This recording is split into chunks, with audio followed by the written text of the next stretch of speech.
Hey guys, tonight we're going back to ancient Egypt, not the glamorous version with golden thrones and eyeliner, but the one where you get up before sunrise and spend the day hauling stone in the heat while trying not to offend someone who thinks they're a living god. You're not a pharaoh. You're not even a priest. You're just you, a tomb builder. Which sounds cool until you realize what it actually involves. Callous hands, blisters in awkward places, sand in everything. Still, there's something oddly peaceful about it all. The quiet rituals, the rhythm, the sense that you're helping build something that's meant to last forever, even if your own name gets forgotten in a few decades. Or days. So, before you get comfortable, take a moment to like the video and subscribe, but only if you genuinely enjoy what I do here. And hey, drop a comment with your location and what time it is where you are. Let's see how far across the sands of time we can reach. Now, dim the lights. Maybe turn on a fan for that soft background hum. And let's ease into tonight's journey together. You wake up to the sound of frogs chirping by the water's edge and a reed mat poking you in all the wrong places. The hut you sleep in smells like yesterday's sweat and damp rushes. It's not much, just a bundle of walls made of sun-baked mud bricks, patched here and there with woven reeds. But it's home. For now, the air is still cool, a mercy you know won't last. It clings gently to your skin, a last kiss of night before the sun gets all dramatic about everything. You scratch your ankle where a mosquito had a feast last night, then pull on your linen kilt, which is somehow both too stiff and too breezy at the same time. Outside, the world is stirring. Chickens cluck indignantly at nothing. A neighbor's child is crying, possibly because they've just seen the size of today's breakfast portion. Your own stomach reminds you that flatbread doesn't fill you so much as it politely visits your mouth before vanishing forever. Still, you eat it anyway, washing it down with a few gulps of yesterday's beer, which tastes like bread soup gone slightly rogue. This is Deir el Medina, a village nestled against the rocky spine of western Thebes. You won't know it by that name, of course. You just call it the village because, well, it's the only one that matters to you. The Nile isn't far. You can hear it in the distance, lapping softly, carrying boats and stories both north and south. Your feet kick up little puffs of dust as you head out toward the path. There's already a line of workers forming. You nod to a few familiar faces: Masu, the man with a laugh like a broken jar, and Kedi, who always carries his tools like he's guarding royal treasure. You carry yours a little differently, mostly because one of your chisels cracked last week and your backup one is slightly bent. But it works, kind of, if you hit it just right and squint. The walk toward the Valley of the Kings is long and dry, the kind that makes your thoughts melt like beeswax in the sun. The sky above is a blank, endless blue. There are no clouds, just you, your feet, and the sound of sandals slapping the earth. A cart passes you, pulled by a mule that looks like it's on its last week of carrying. Inside the cart are large jugs, probably water. The rumor has it one of them is secretly filled with date wine for the overseer. The overseer, oof. You shudder involuntarily. Not because he's scary, he's not. He's just stern and silent, and he always knows when someone's late, or hungover, or thinking about slacking. It's like he's got invisible eyes sewn into the back of his skull. You once saw him catch a man napping behind a column with such eerie speed. People now tell that story like it's a ghost tale. As you near the worksite, you hear the familiar noises, the clink of tools on stone, the grunt of men lifting blocks, and the occasional whispered curse when someone misses their aim and bruises a thumb. There's a strange rhythm to it all, almost musical, if you squint your ears. You arrive at your post, a cluster of stones marked with red ochre symbols. Today, you're in the hauling group, not your favorite. It means rope burns and sore arms and hoping the sled doesn't jam halfway down the ramp again.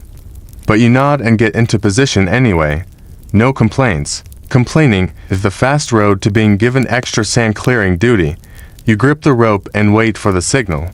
A horn blows low, guttural, and oddly satisfying, and you all begin to pull. The stone is heavy, obviously, that's kind of its whole thing, but the sled glides better than usual today. Someone must have greased the track well with water and oil. You make a mental note to thank the water boy, or bribe him for more tomorrow. As the block inches forward, you can't help but feel a strange satisfaction. This isn't just stone, it's going somewhere sacred. You don't know which rail is going to rest in this tomb, but you know it'll be someone with gold rings and too many names. Someone whose bones will lie in the cool dark for 1,000 years, or until some greedy fool digs them up for a museum. But that's a problem for the distant future. For now, it's just about keeping your footing. A few hours pass, the sun climbs higher, like a nosy uncle peering over your shoulder.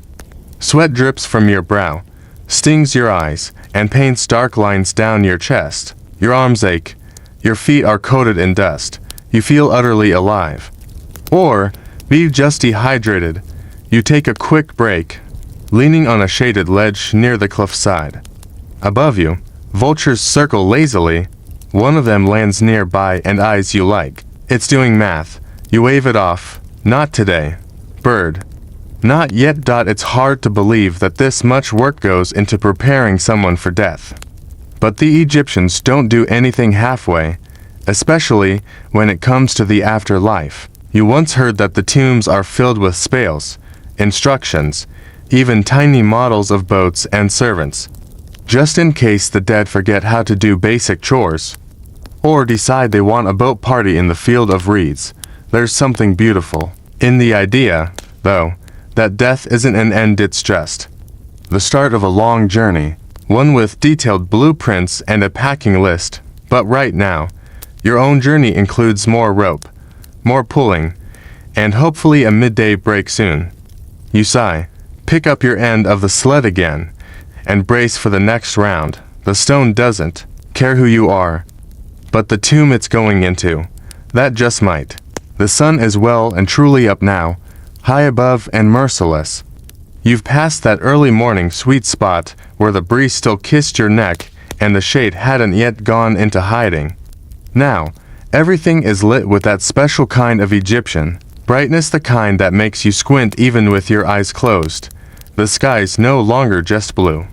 It's a blinding sheet of light that feels like it might peel your thoughts right out of your head. You're back on your feet. The hauling duty was mercifully short today, probably because someone smarter than you started bribing the foreman with extra loaves or the occasional honey date. In any case, you've been reassigned, different task, same dust. You're summoned by a voice that feels like someone chewing on gravel. The overseer, the man who makes a cat look emotionally expressive. He always walks just a little too silently for comfort. You turn your head and he's already beside you, arms crossed, one eyebrow raised like he's trying to detect whether your soul is up to code. He points to your sandals. You look down. One's a little frayed, the leather thong threatening to snap at any moment. You feel the sudden urge to apologize for existing. Then remember, this is just how he is. If you showed up floating 6 inches off the ground in glowing linen, he'd still find something wrong with your posture. Fix it before the midday. He mutters without looking at you, then strides off to terrorize someone else. You exhale. That was practically a compliment. People think the pharaohs are the ones who ran ancient Egypt, but down here, in the day-to-day world of chisels and sandstorms, it's men like the overseer who shape your world. He decides who moves stone, who gets to carve, who's trusted inside the tomb's inner chambers, and who's sent to scrub latrines with a broken pot shard. You can't recall ever seeing him laugh, or blink, or sit. There's even a rumor that he once stared down a cobra and the snake apologized. Still, he's not unfair. Harsh, yes, unsmiling, always, but if you do your job well, he leaves you be. There's a quiet sort of respect in that, like being ignored by a particularly judgy falcon. You make your way to your new assignment, tool sorting. Not the most glamorous gig, but it's inside one of the shaded cliff alcoves, where the air is cooler and smells like dry rock and old sweat instead of molten sky. A few other workers are already there, hunched over baskets full of stone hammers, wooden mallets, copper chisels, and long, curved smoothing tools made from dolerite. You settle in next to a pile of scrap handles and cracked blades. A young boy, maybe 12, is trying to tie bundles of reeds together for brushwork. He looks up and grins with that gap-toothed charm only kids and crocodiles seem to pull off. You hand him a better length of cord and he nods like you've passed some silent test. Sorting tools means touching the history in reverse. Every chisel is a diary of someone else's labor. You run your fingers along one that's smooth at the grip, worn shiny from use. It's chipped at the end, but still sharp enough to leave a mark. Someone's name is carved on the side in hieratic script, probably hoping the gods of stonework would spare them an injury. You remember learning your own marks as a child. Your letters were sloppy and uneven, drawn in the dirt with a stick until your fingers ached. But you never forgot them, because in this job, if you can't read the name scratched into a tool or follow the lines on a wall drawing, you might just carve the wrong scene, and you don't want to be the person who accidentally puts a fish-headed god where Osiris should be. A man beside you, older, with a beard that looks like it's seen things, leans over and mumbles, 23 new tools came yesterday. 16 are already cracked. You glance at the stack. He's not exaggerating. Most are dented, warped, or too soft. That's the trouble with copper, bends like a reed in wind. You wonder if the officials up north in Memphis get better equipment. Probably.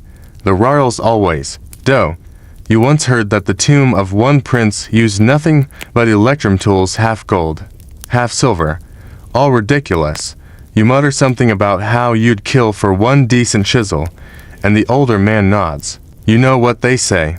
He replies, a poor tool makes for a short afterlife. You both laugh. It's not funny, but it's true enough to count as a joke. The overseer passes by again, glancing at the progress with the emotional range of a river rock. He pauses by a man using a mallet with a split handle and says nothing. Just stares. The man immediately drops it and grabs a new one. The overseer nods once, barely perceptibly, and walks away. You turn to the older worker. Has anyone ever seen him smile? Once, he says, leaning in close like he's about to reveal a hidden truth. It was the day his least favorite scribe tripped and fell face first into wet plaster. Swear on my mother. You're about to respond when a sharp whistle cuts through the alcove. Break time. Short, but blessed. You stand, stretch your spine with a few satisfying cracks, and wander toward the water jars. The sun is brutal out. There, your feet protest every step. Your tunic clings to your skin like an over-affectionate cat. As you sip warm water from a ceramic cup, you catch sight of a distant barge making its way along the Nile. Far below, a large one, probably from Aswan, granite, then. Big stuff, heavy, real orders.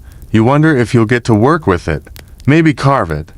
Maybe just stare at it and haul smaller blocks while pretending not to be jealous. Historians still debate whether all overseers were literator, just really good at bluffing. Some say they were trained scribes who could spot a misspelled name at 50 paces. Others think they just memorized enough symbols to terrify everyone into obedience. Whatever the truth, the one you answer to doesn't need words. His silence does all the shouting. You sigh and take one last sip of water before heading back. There are more tools to sort, more stones to be carved, and of course more silent judgment to survive. But for now, you have shade, breath, and a small pocket of time that isn't completely ruled by the sun or a chisel dot, and sometimes, in Egypt, that's about as close to luxury as it gets. The afternoon heat doesn't care about your ambitions, your blisters, or your emotional needs. It just presses down, thick and constant, like a sweaty uncle who insists on hugging you too long. You've been reassigned again. This time, it's hauling limestone. Limestone, the bread and butter of Egyptian tombs.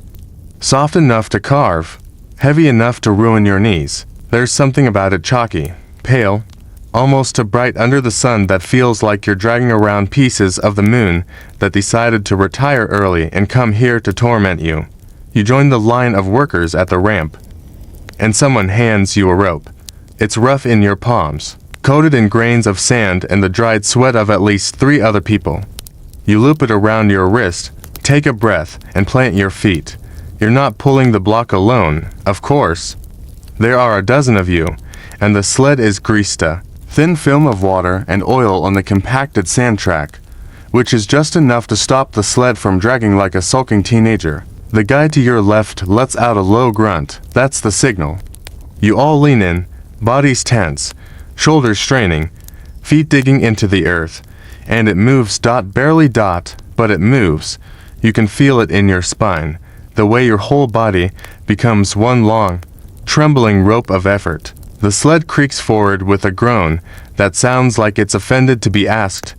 Inch by inch, the limestone block begins its slow, reluctant journey up the ramp. The ramps themselves are marvels of frustration, built from mud, brick, and debris. They snake upward at impossible angles. Some go straight, others spiral. You once heard that engineers argue about how they worked even today. Some say they curved all the way around the tomb site like a giant corkscrew. Others claim they used counterweights or sand pits. You don't have the luxury of pondering architectural theory. You just pull, a man behind you stumbles, and the rope jerks. For one terrifying second, the block tilts. Time slows, your feet skid, someone yells. Then blessedly it settles. You all freeze, panting, eyes wide. That was exciting. Someone mutters dryly, "Let's not do that again," says another, who's rubbing his ankle like he's considering just cutting it off to save time. You pause for water.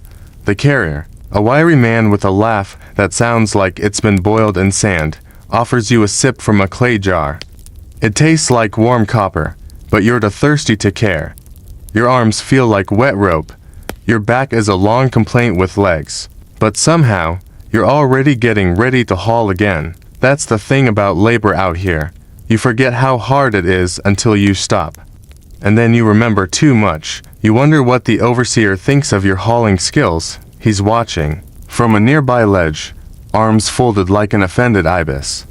Probably rating you all silently on some scale of inadequacy. Occasionally, he makes a small gesture with his hand, which might mean pull harder, or you're embarrassing your ancestors, or be just I am very tired of this nonsense. You try to straighten your posture, even though your spine is officially on strike. As you begin another pull, you glance to the side, toward the stonecutter's yard. You can see the men with copper chisels and dolerite pounders, chipping away at raw blocks to shape them into pieces worthy of royal eternity. It looks easier. It isn't. You know that firsthand. One misstrike and the whole piece fractures. Then you're stuck explaining to the overseer why your column looks like it was carved by a particularly clumsy goat. Still, hauling has its own charm. Kind of. The rhythm, the teamwork, the strange camaraderie that forms when you've all been sunburned in the same exact pattern. There's something about collectively suffering that makes people talk. Not deeply, not emotionally, just enough to make the day pass faster. Did you hear? Someone pants between pulls? Kenny fell asleep in the plaster pit yesterday. No, he didn't. At first, you let out a snort. You believe it. The man once tried to sharpen a chisel with his teeth. As the block reaches its destination finally, you feel a weird flicker of pride. You helped get it there, you and your aching everything. The tomb won't build itself, and the gods, apparently, have zero interest in lightening the load. You roll your shoulders, which audibly protest. Your hands are coated in dust and rope fibers. You can already feel a new blister forming along the pad of your thumb. Still, there's no time to admire the damage. Another team is coming in to take over. Your job here is done for now. You walk a few steps and flop under a nearby shade cloth stretched between 2 posts. It's not much cooler. But it's enough. Someone tosses you a bit of dried fig. You chew it slowly. It's hard and sweet, and somehow both too gritty and too sticky. Like everything here. And then the flies arrive. Oh, the flies. They descend like they've been personally summoned by your sweat. You swat at them with a half-hearted hand wave. One lands on your eyelid and just stays there, unbothered. You mutter something impolite and brush it away. But another takes its place. Flies are eternal. Even the tombs can't keep them out. You once heard a priest say they were the souls of the dead checking up on the living. If that's true, you'd like to ask them to give you 5 minutes of peace and maybe go haunt someone with fruit. You close your eyes for a second. Just a second. There's shouting somewhere. Someone dropped a tool. Maybe. Doesn't matter. You drift for a moment, your breath slowing. Heart still thudding in your ears from the effort. Limestone is heavy, but you've gotten stronger. Your muscles have learned to keep moving long after your thoughts have stopped. You've learned the trick of the work. Don't think, just move. Historians still argue about how many men it took to haul these stones. Some say teams of 20. Others insist it required entire villages. But they always forget to mention the real truth. No matter how many people there are, it always feels like it's just you and a block that refuses to cooperate. You sit up slowly. The rest breaks nearly over. Back to the rope. Back to the slope. Back to the rhythm of sweat, effort, and sun. And the overseer, always watching. Always waiting for you to slack off. Or, perhaps, to impress him, not that he'd ever say so. Break time is over. Naturally, because the gods of labor have a twisted sense of humor, and time always seems to pass faster when you're horizontal. You trudge toward the food tent, if it can be called that. It's really just a stretch of linen fabric draped between 4 poles, fluttering lazily in the heat. Beneath it, people sit in the dirt, sweating and chewing like it's the best meal they've ever had. And to be fair, after a morning of dragging blocks that weigh more than your cousin's entire extended family, anything tastes good. Today's offering, the usual, coarse barley bread that doubles as a blunt weapon, a smear of date paste so thick it could mortar bricks, and a bowl of lukewarm beer that tastes like someone put wet bread in a sunlit jar and called it a beverage. You sit cross-legged, beside Masu, who's already halfway through his bread and still looks like he's mad at it. Tougher than yesterday, he mutters, tearing a piece off and examining it like it owes him money. You dunk yours in the beer to soften it. It helps, slightly, but now it tastes like beer-flavored sponge. You try not to think about it too much and just chew like a champion. The flies are worse now. Not just persistent, they're confident. They land on your food, your hands, your face. One ambitious little demon tries to climb up your nostril. You snort like a startled donkey and wave it away. It comes back. Of course it does. Is it just me? Masu says, batting one off his knee. Or are the flies getting smarter? I saw one steal a whole fig once. You reply, he squints. You're making that up. Maybe, you say, but I still respect it. The beer, despite its murky taste and suspicious chunks, has its charms. It fills your belly in a way the bread doesn't, heavy and calming. The kind of drink that makes your limbs loosen and your brain go quiet. You sip slowly, a little too slowly, maybe, because the overseer just walked by again, and his glance clearly says, hurry up, or I will assign you to dust collection. You gulp the rest of the beer, wipe your mouth with the back of your hand, and stand. Stretching isn't a luxury anymore, it's a necessity. Your back sounds like a dry reed mat when you lean backward. The tent empties gradually. Everyone returns to their work, which today ranges from stone hauling to smoothing panels to chiseling wall inscriptions. Your job now. Back in the tomb's entryway, cleaning up loose debris and prepping the stone for final carving, you walk slowly down the ramp, into the shadowy cool of the tomb's interior. Immediately, the heat shifts. Outside, the sun blazes like a furious deity. In here, it's hushed and chilled, like walking into the side of a mountain that hasn't noticed it's alive yet. You breathe deep. It smells like dust, old rock, and the faint metallic tang of copper tools. Also, someone left a fig down here 2 days ago and it's starting to ferment. That's less majestic. Inside, the light is dim, just a few oil lamps flickering on ledges and in wall niches. The flame dances on the bare limestone, casting long shadows that make the gods on the wall seem to move.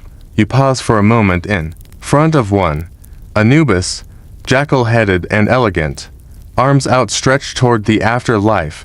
You lean closer. The figure is only half finished. The chisel marks still show in the folds of the linen. Someone will be back later with black and red pigments to bring it to life. Not you, though. You're not trusted with paint. Not after the incident. You sweep up chips of stone into a wicker tray, being careful not to disturb the grid lines etched onto the wall surface. Every line matters. Every inch of these walls is measured, planned, argued over by scribes who wear white linen robes that somehow never get dirty. You're still suspicious about that. Another worker shuffles in behind you. Sep, a quiet man who never speaks unless absolutely necessary. He nods once, then begins to smooth a pillar with a sandstone block wrapped in cloth. The soft rasp of his strokes fills the chamber. It's hypnotic, repetitive, a lullaby made of effort. Your stomach gurgles. You glance at your bread stub, still in your pocket, still rock hard. You decide it's a problem for future you. Did you know? Sep says without looking up. They say the flies are the tears of Isis. You blink. That's the worst thing I've ever heard. He shrugs. Makes sense. She lost her husband. She cried. The flies came. You pause, broom in hand. So we're being haunted by sacred sadness. He smiles faintly. Feels about right. There's a strange poetry to that, you suppose. Life and death are pretty cozy neighbors in this job. You're building the house of someone who hasn't died yet, but will. Soon. Maybe it'll be a pharaoh, or one of his sons. Maybe a vizier. You never really know until the final chamber is sealed, and by then, you're already building the next one. Historians are still unsure how much of the workers' food came from state rations versus local markets. You always figured it was a mix, bread and beer from the royal granaries. Maybe, and lentils or onions from home gardens. Either way, it's not about taste. It's about surviving long enough to see your work etched into the underworld. You finish, clearing the debris and rest your broom against the wall. A soft breeze sneaks in from the tomb's entrance, probably the wine changing direction outside. It rustles your tunic and carries in more flies. Naturally, you swat one lazily, miss, and let it go. At this point, you've accepted they're a permanent feature of your life.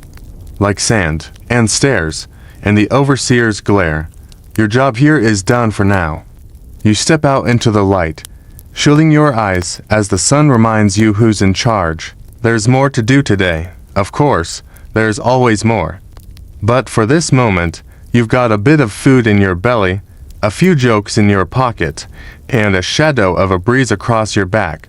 And if the flies are indeed divine tears, well, at least you're bathing in something holy. The cool air inside the tomb is addictive.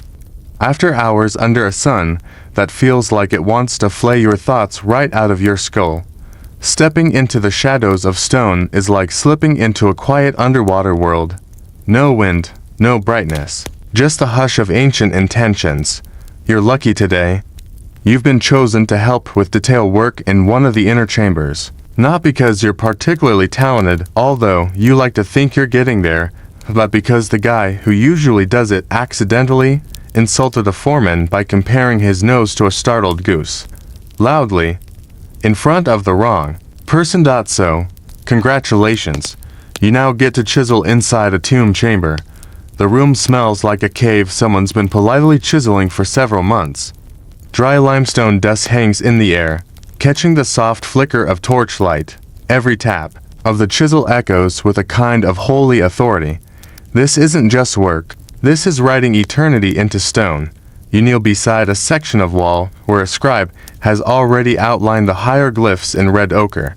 It's your job to carve them, not invent them. Don't even think about that. The scribes are the ones who've spent decades learning how to avoid accidentally writing glorious journey into the west when you meant to write delightful dung beetle by the lotus pond. Your job is just to make their lines permanent.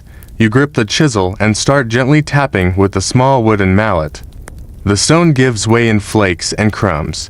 It's slower than hauling, less brutal on the body, but more demanding on your focus. One wrong hit and you're scraping off a section that someone will scream about for hours.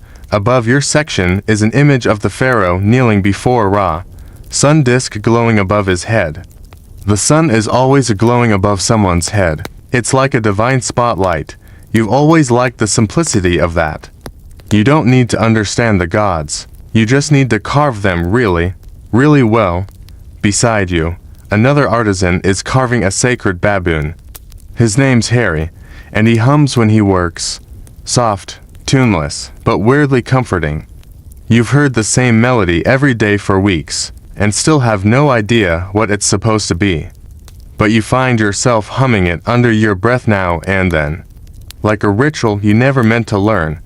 Your chisel taps rhythmically. Tap, tap, pause, brush the dust away, check your line, tap. It's almost meditative. The way your body settles into the rhythm, the way the lines emerge from the blank wall like they were always there, just waiting for you to reveal them. You forget the pain in your arms. You forget the flies. You forget the overseer, who's hopefully still outside counting supplies or glaring at someone who deserves it more. You whisper the words as you carve them, not because you believe in magic, but because there's something comforting in the ritual. The gods like their names spoken, even if they're just being invited to watch someone else's funeral. The hieroglyph you're working on, the boat, symbolizing the soul's journey into the afterlife. You've drawn and carved this symbol dozens of times, but it still feels important. The boat is always there, gliding through stars, carrying kings toward forever. You sometimes wonder what kind of boat you will get. Something made of reeds, probably, with one oar, and maybe a goat who refuses to sit still. Careful, Harry says softly, glancing over. That curves to sharp, looks like a beetle with a stomach ache. You squint. He's not wrong. You scrape a little, soften the edge. Much better. I thought it was a boat.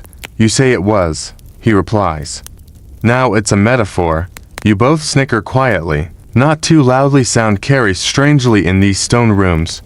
And somewhere deeper in the tomb, someone is painting the face of Osiris with intense concentration. It's important not to startle them, especially if they're holding blue pigment. That stuff does not come out. You take a break, leaning back on your heels. The flickering torchlight makes the freshly carved symbols gleam faintly, like they're waking up. It's beautiful. You'll probably never see this room again after it's sealed. No one will. That's the point. You're making art for ghosts, for gods, for the unknown, and still, you care about how it looks. Historians today still debate how long it took to finish each tomb chamber. Some say years. Others think the real crunch came in the final months before the pharaoh's death. You think they're all underestimating the number of times someone dropped a chisel and broke an important corner. You pick up your tools again, settling back into the rhythm. Tap, tap, pause. The light dims slightly as someone walks past the chamber. Entrance, probably a messenger, or another scribe. You don't look up. The world outside this wall doesn't matter right now. You carve a falcon. You carve an eye. You carve a loaf of bread. Each one has meaning. Each one is part of the puzzle. These aren't just pictures, they're sentences, prayers, directions. They tell the dead where to go, what to avoid, who to greet, and how to get past any gods who might be having a bad day. You wonder if there will ever be a guidebook for the living that's half as detailed. Harry finishes his baboon and leans back. With a sigh, you ever think about carving your own name into a hidden corner? He asks. You glance at him. He shrugs. Just a little mark, something small. So someone, someday, might know you were here. You think about it. But you shake your head. The tomb's not mine, you say. Besides, if I want someone to remember me, I'll just carve a fly stealing a fig and hope the archaeologists argue about it forever. Harry laughs, a real one this time. Now that would be eternal. The torch sputters slightly, casting a strange flicker across the gods on the wall. Their eyes seem to shift, just a little. You don't believe in omens. Not really, but you pause anyway. Just for a breath, you finish your section and clean your tools with a scrap of linen. The room is quieter now, almost reverent. You walk back, out into the light, blinking, feeling like you've just stepped out of someone else's dream. And in a way, maybe you have. You've barely stepped out of the tomb before you hear it, a whisper, not the kind that's spoken aloud, but the kind that creeps up the back of your neck and makes your skin prickle. A worker's leaning against a rock, arms crossed, eyes darting around like he's trying to count how many people aren't paying attention. You pretend not to notice at first, standard tomb site behavior. Everyone always wants you to ask them what's going on, never the other way around. Eventually, he sighs dramatically and mutters, "You hear what they found. Hook baited." You bite. Where? In the back chamber. You blink. Which one? The back chamber. Ah, of course, the back chamber. That sacred zone somewhere between real work and unverified gossip. They pulled down some debris near the southern alcove, he says, lowering his voice, and behind it, a wall, not just a wall, a sealed wall, with no inscription, no cartouche, nothing. You raise an eyebrow. Could be a supply room. He shakes his head like you just suggested the sun isn't hot. Or a second tomb, hidden, protected. You've heard stories like this before. Whispers of secret chambers and lost corridors. It's part of the mythology of working tombs. There's always a rumor that one of them contains a hidden room, sometimes with treasure, sometimes with curses, sometimes with both.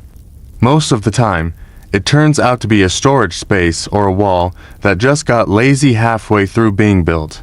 Still, every once in a while, something real shows up. A corridor with defaced images, a stone block placed backward deliberately, a name scrubbed from the walls, as though the person had been pulled out of the afterlife by the collar and told, "You're not welcome here anymore." Sepp walks past and overhears the conversation. "Don't get worked up," he says. "Last time we thought we found a secret room. It was just where someone forgot their basket of pickled fish. I like that fish." Someone else mutters from behind a column. Still, the idea lingers. The tomb you're helping build isn't just a resting place, it's a story carved in stone. And sometimes the plot twists. Sometimes names are changed. Sometimes walls are sealed and never meant to be opened again. Later that day, while smoothing a corner of a wall with a flat stone, you notice something strange yourself. A faint line running horizontally along the plaster, too straight to be natural, too shallow to be decorative. You glance around. No one's watching. You run your fingers along the line. It's cool and dusty. Just beneath it, the texture of the wall changes, slightly less grainy, smoother. Someone covered something here, long ago. Probably during the earliest construction phases. You don't mention it, not yet, because here's the thing. In tomb work, there are secrets that want to stay buried. And there are secrets that try to whisper their way back into the world. The old men say there are rooms inside the mountain that haven't been opened since the first dynasty. That some pharaohs ordered chambers carved just for their favorite servants, others for their enemies. One man swore he found a tunnel lined with jars, each one holding a single tooth. No one's ever verified that one.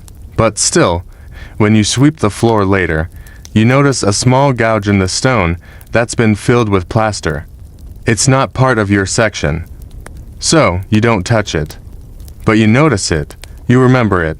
Harry joins you again as you clean up, carrying a bundle of worn tools. "Guess what I heard," he says, not even waiting for you to guess. Scribe Minka says he saw a royal name scratched out in the west chamber. You raise your eyebrows. Which one? Harry shrugs. That's the thing. It's gone. Like someone deliberately erased it. Not chipped off, scrubbed. That's not standard practice. Inscriptions get corrected sometimes when a word is misspelled, or the style, unflattering enough to please the client. But when a name is removed entirely, that's more than correction. That's erasure. A social death could be nothing. You say could be a condemned prince. Harry replies. Or a queen who fell out of favor. Or a builder who asked too many questions. You think, but don't say. Historians still argue about the existence of secret royal tombs, chambers buried so deeply or cleverly that they've never been found. Some believe high-ranking officials had their own mini-tombs tucked alongside the pharaohs, hidden in plain sight. Others insist these are just myths, told by bored workers to pass the time. And yet, something about that smooth patch of wall keeps calling you back. That night, while you're packing up your tools, you catch a glimpse of the overseer talking quietly to the high scribe. His expression is unreadable as always, but the scribe looks worried. You don't eavesdrop. Mostly because you value your job and your limbs. But as you walk past them, the overseer turns and catches your eye, just for a second. And then he nods, very slightly. You're not sure if it's an acknowledgement or a warning. Either way, you feel it settle behind your ribs like a stone dropped into still water.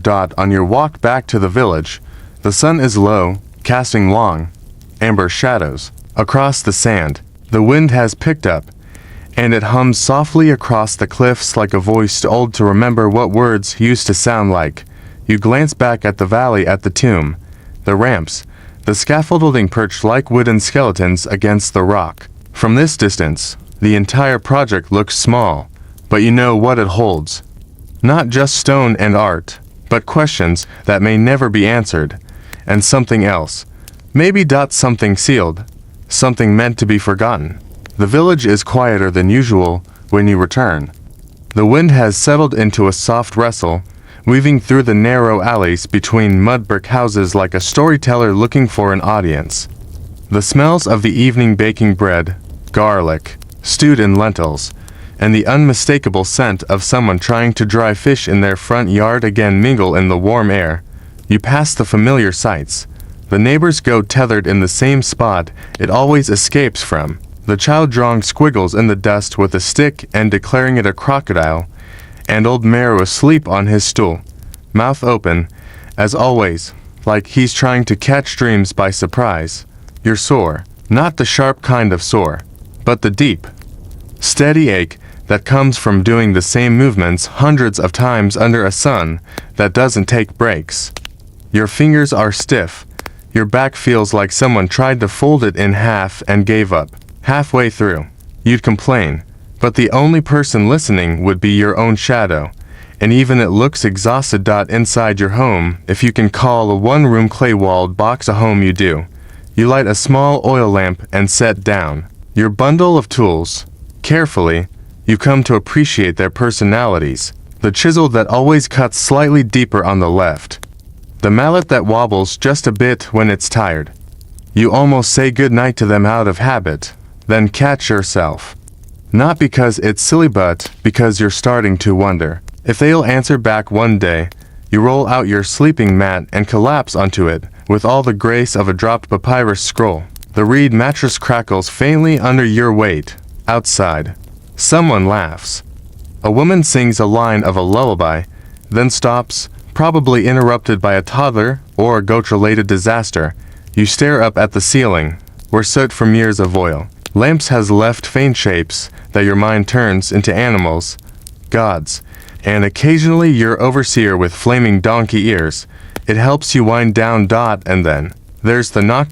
3 taps, soft, oddly polite. You sit up slowly. No one knocks in this village. They shout your name or throw a pebble at your door. Knocking is what people do when they're either lost, nervous, or about to ask you a favor you don't want to hear. You open the door and squint into the twilight. It's the boy from the scribe's household, barefoot, wide-eyed, carrying a sealed scroll, one hand, and a satchel over his shoulder that looks much too heavy for his frame. He thrusts the scroll toward you. Doesn't say a word. You take it. He bolts inside. You break the wax seal. It's not royal, just marked with the sign of the Tomb Project. You unroll it and skim the rushed, cramped handwriting. It's a request. A summons. No, not from the overseer. From Scribe Menka. He wants to meet. Tonight. Quietly. He says he needs your eyes on something. You stare at the scroll for a long moment. Something about the whole thing feels off. The scribe is a man of routines. He likes order, neat columns, things spelled correctly, and exactly one sprig of mint in his evening tea. Summoning a tomb builder to his chambers after dark is not in his usual catalogue of behaviors. Still, you're curious. So, naturally, you go. The scribe lives on the edge of the village, in a slightly larger house with a proper door and real wooden shelves, luxuries granted to those who spend their lives making sure the gods are spelled correctly. You knock. The door opens almost instantly. He doesn't smile, doesn't speak, just gestures you in and locks the door behind you. That's not ominous at all. His chamber is neat, lit by 3 small oil lamps and filled with the smell of ink and papyrus. On the table is a wooden box, old, dusty, with a single sealed lid that looks like it hasn't been opened in years. Where did that come from? You ask, voice low. The western alcove, he says, where the name was erased. You blink. You brought something out of the tomb. He nods once, not proudly, not rebelliously, just heavily. I shouldn't have, he says, almost whispering, but I had to know. You both stare at the box. Eventually, you say the thing neither of you wants to admit. If someone sealed it, it was meant to stay that way. I know, he says. There's a long silence. Even the oil lamps seem to flicker more quietly. Historians today still wonder about the strange items found hidden in tomb niches, small statues, boxes with undeciphered symbols, even tools wrapped in cloth and sealed in jars. Were they offerings, curses, warnings? You're not a scholar, but you're starting to understand why some things are meant to stay buried. Menka doesn't open the box. He only places a hand on the lid, gently, like it might feel pain. I'll return it tomorrow, he says. You nod. You don't ask what's inside. You leave without another word, stepping back out into the soft silence of the night. The sky above is a velvet dome, scattered with stars so bright they almost hum. The air is cooler now. Kinder. You make your way back home, walking slowly. The scroll is still in your hand. You don't remember when you picked it back up. You just did. Inside. You lay back down, eyes wide open now. Sleep doesn't come quickly tonight. Your thoughts are stuck behind that wall in the tomb, in the erased names and hidden boxes. But eventually, the wind picks up again, and your eyelids grow heavy. The work starts again at sunrise. And the tomb, sealed or not, will still be waiting. The sun doesn't rise, it attacks. You squint against the light filtering through the doorway before you're even fully awake. It's not so much morning as it is a burning reminder that sleep is over. Your joints crackle like papyrus. As you stretch, the ache in your shoulders has moved from mild concern to full-time resident, and your legs appear to have unionized during the night. You wash your face with a splash of cool water from the clay jar. It helps, a little, enough to make your eyes stay open, at least. You chew a chunk of yesterday's bread that could definitely double as a roofing tile, toss your tools into a sack, and step outside into the warmth that already feels like punishment. At the worksite, the usual chaos is underway. People hauling tools, yelling instructions, debating whether a particular chisel was already broken or just cursed. You find yourself quietly relieved to be back in the normal madness. After last night's mystery with the scribe and the sealed box, even the relentless sun feels reassuring. The overseer barks your name, his usual way of saying good morning. You jog over. You're with the painting team today, he says. Don't mess it up. You blink. Painting. He narrows his eyes. Yes, with your hands, with a brush. Preferably on the wall, not your tunic. You nod, pretending this is fine. It is not fine. You haven't been assigned to painting detail since you accidentally made a falcon look like it was weeping. But, here you are, apparently. Your fate is to leave behind highly permanent, possibly confused-looking gods. The painting chamber is deeper in the tomb, cool and quiet. The walls have already been plastered smooth and polished, and the red grid lines stretch across the limestone like a divine crossword puzzle. At one end of the room, small bowls of pigment sit waiting: red ochre, yellow from crushed orpiment, green from malachite, blue from rare lapis. You've always liked the smell of pigment, earthy, sharp, honest. The blue is the most precious, so costly, it's only used for divine things. The skin of Ammon, the feathers of Horus, the heavens themselves. A scribe hands you a brush, not a fancy one. One of the rough bristle ones made from palm fibers bound in linen. You can't be trusted with detail work, apparently. Just background color. Your first task, paint the background of a sunburst above Ra's head. You dip the brush into the yellow pigment, stir gently, and start applying it in wide, slow strokes. The paint goes on thick, clinging to the wall with the stubbornness of sand in a sandal. It's oddly calming, this slow, steady layering. The color gleams softly in the flickering torchlight. You can feel the heat of the flame behind you. But, here, surrounded by stone and symbol, there's a hush that almost feels sacred. Don't drip it, a voice says behind you. You nearly flinch, but it's just Tepi, the lead painter, peering over your shoulder like a vulture who once taught art class. He squints, rubs his chin, and then grunts approvingly, which is the closest he's ever come to a compliment. You take the win. You ever wonder why we paint all this? He says, watching you. You nod. So the gods remember who's who. Tepi shrugs. That's the official reason, but I think we're trying to impress the dead. Like, hey, look how nice your afterlife hallway looks.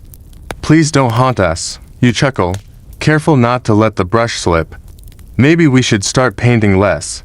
Fewer gods, fewer reasons to come back angry. You first, he says. Tell the pharaoh we're changing the design to modern minimalism. The colors go on slow. There's no rushing it. You start to lose track of time, hypnotized by the stroke of brush, the quiet murmurs of the other painters, the shuffle of sandals on stone. You glance over at the wall where the erased name had been. It's still blank. Not even a single mark has been redrawn there. The space looks deliberately empty, like a breath held too long. You wonder if it'll stay that way, if the wall will remain nameless forever, a silent space in a story carved for eternity. Historians still debate why names were removed from tombs. Some say it was political sons erasing fathers, pharaohs undoing rivals. Others say it was spiritual, a punishment worse than death. To lose your name was to lose your place in the afterlife, your memory, yourself. As if you had never existed, you touch your own chest briefly, feeling your heartbeat through the linen. A name, they say, is a second soul. Tepi interrupts your thoughts by thrusting a bowl of red pigment at you. Your turn, he says. Paint the sandals. You blink. The what? The pharaoh's sandals. On that relief over there, he's mid-step. Looks weird if his feet don't have color. Hurry, he's off to conquer the enemies of Matt or something equally noble. You cross the chamber, find the spot, and stare at the tiny feet of a colossal figure stepping on a tiny group of bound foreigners. The sandals are barely to hand spans across, but somehow, they look smug. You apply the red, careful, steady. The pigment soaks in fast. You do your best to make the lines even. It hits you then. Some distant, future someone will one day see this. A scholar, a looter, a farmer with bad aim, someone. And they'll see this bright, perfect red, and they'll wonder who painted it.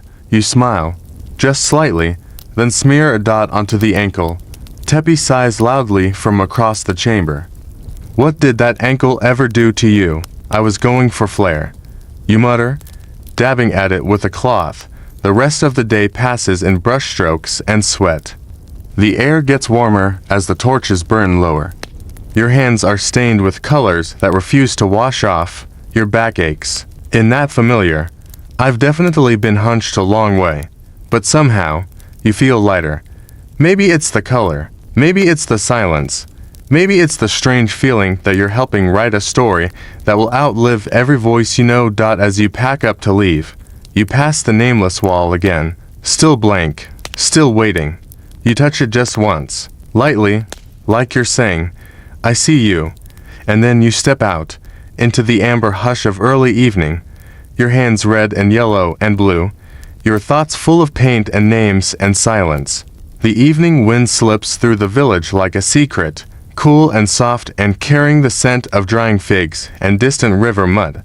You've traded your work clothes for a simple linen wrap, less for style, more because you need to give your skin a break from the sun's relentless hug. Tonight, you join the small crowd gathered near the village well.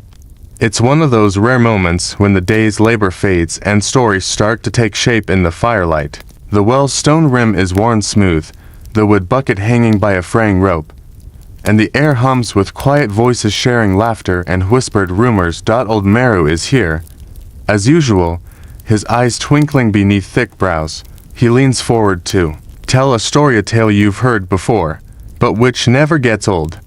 It's about the first pyramid builders, the ones who dared to challenge the gods by trying to trap eternity in stone. His voice is low, gravelly, like sand rubbing against sandstone. They say, he begins, that the pyramids were never just tombs. They were meant to be stairways, paths for the pharaoh's soul to climb back to the sun. You imagine it.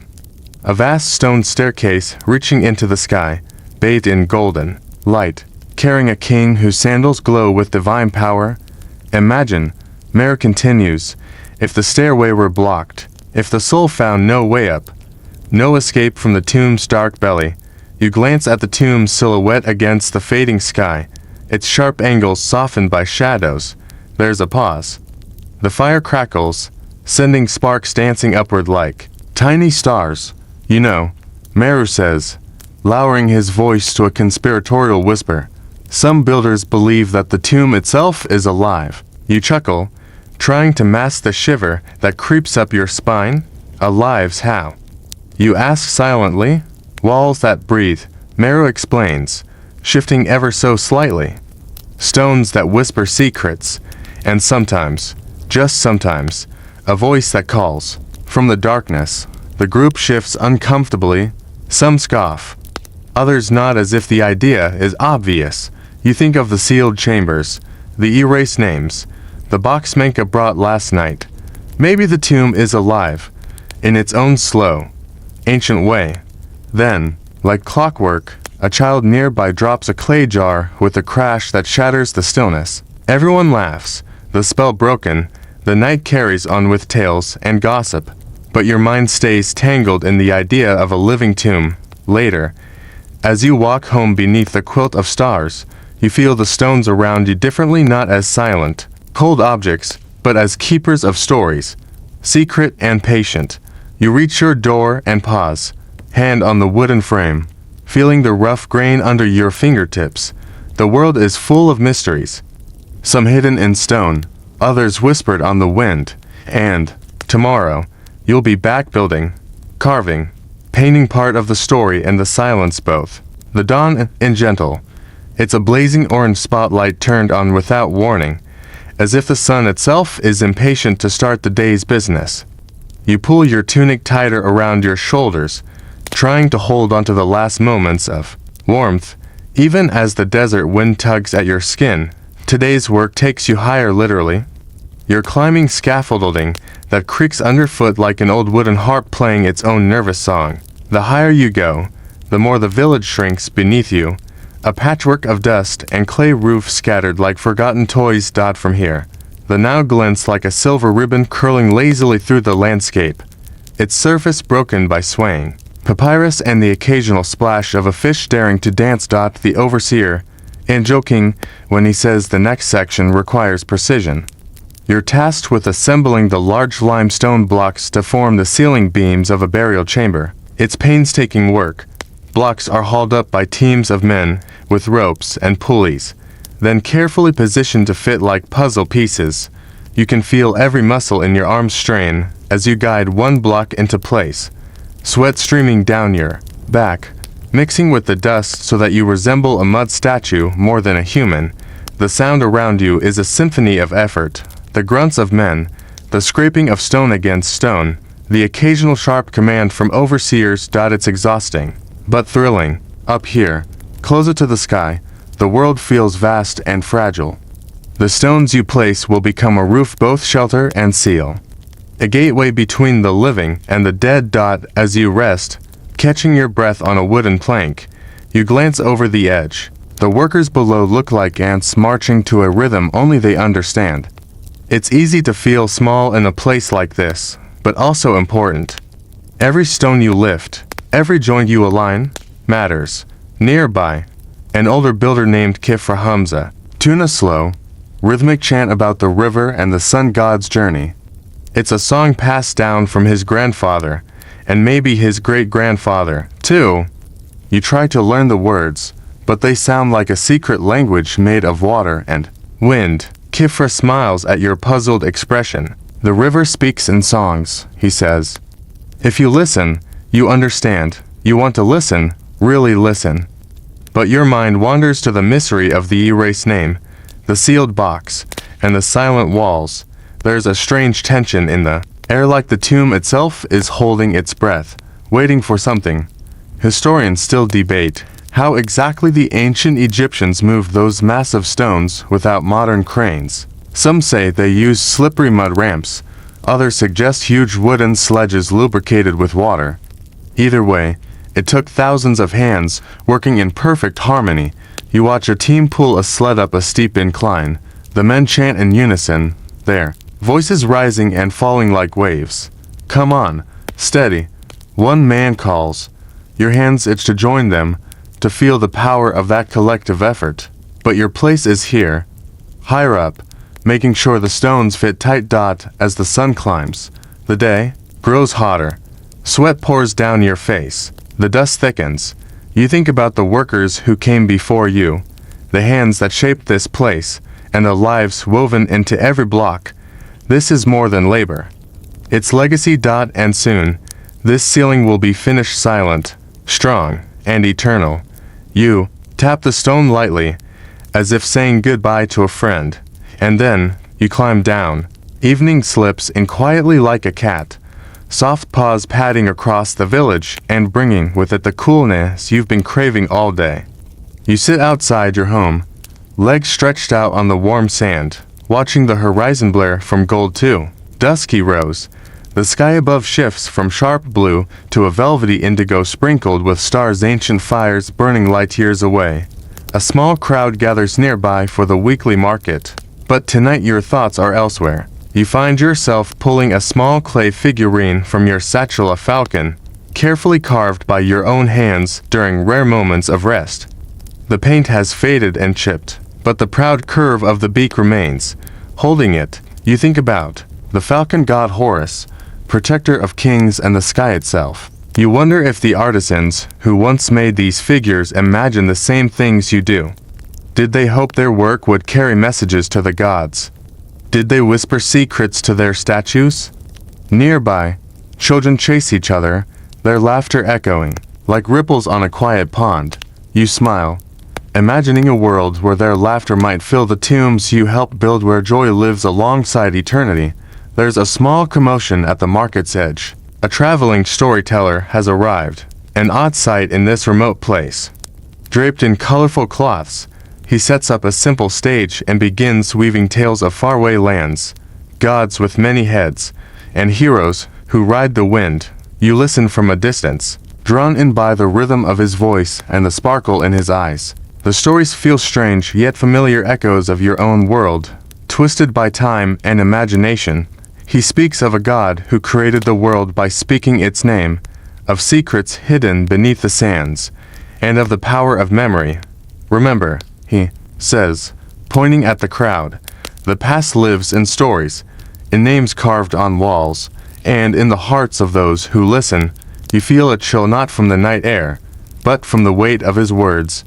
What happens to the forgotten, the erased, the stories never told? Back at your home, you place the falcon figurine on a shelf. It catches the lamp's glow, casting a shadow that looks almost like a wing ready to take flight. You close your eyes, letting the storyteller's words mingle with the whispers of the night. Some secrets, you realize, are kept not just in stone, but in stories passed from one voice to another. Tomorrow, you'll return to the tomb, to the chisels and panes, and the endless dance of stone and shadow. But tonight, you hold on to stories. And for now, that is enough. The next morning greets you with an unforgiving sun that feels less like a natural phenomenon and more like a cosmic punishment. You blink against the light, squinting at the worksite where the day's tasks await with quiet menace.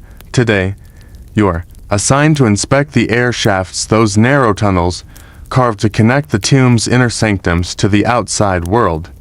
They're meant to let the pharaoh's soul breathe, but for you, they're less poetic and more claustrophobic. You climb through tight spaces that smell of ancient dust and forgotten prayers.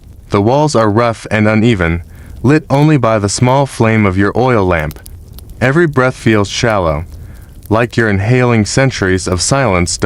As you crawl deeper, you notice faint mark scratches, almost like tally marks etched into the stone. Some are deliberate, others appear accidental. You wonder, were these the builder's signatures? Secret messages, or just boredom turned to stone? Historians today still debate the purpose of these shafts. Some argue they were purely spiritual, pathways for the soul's ascent. Others believe they served a practical purpose, ventilation for workers or a hidden escape route. You like to think they were a bit of both, a compromise between faith and function. You pause, listening. The quiet is profound, broken only by the distant drip of water and your own heartbeat. Somewhere ahead, the shaft narrows further, almost too small to continue. You wonder what lies beyond. A secret chamber, a collapsed corridor, or just endless stone.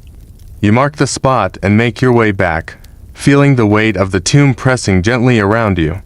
The air outside never felt so sweet. Back at the surface, you join your fellow workers in a rare moment of rest. Someone jokes that you'll be buried alive in one of these shafts someday, and laughter breaks out, nervous but genuine. As you lie under the open sky later, you think about the tombs, hidden paths, the secrets it guards, and the hands that built it. The work is hard, the mystery's deep, and the stories, well, they're still being written in stone.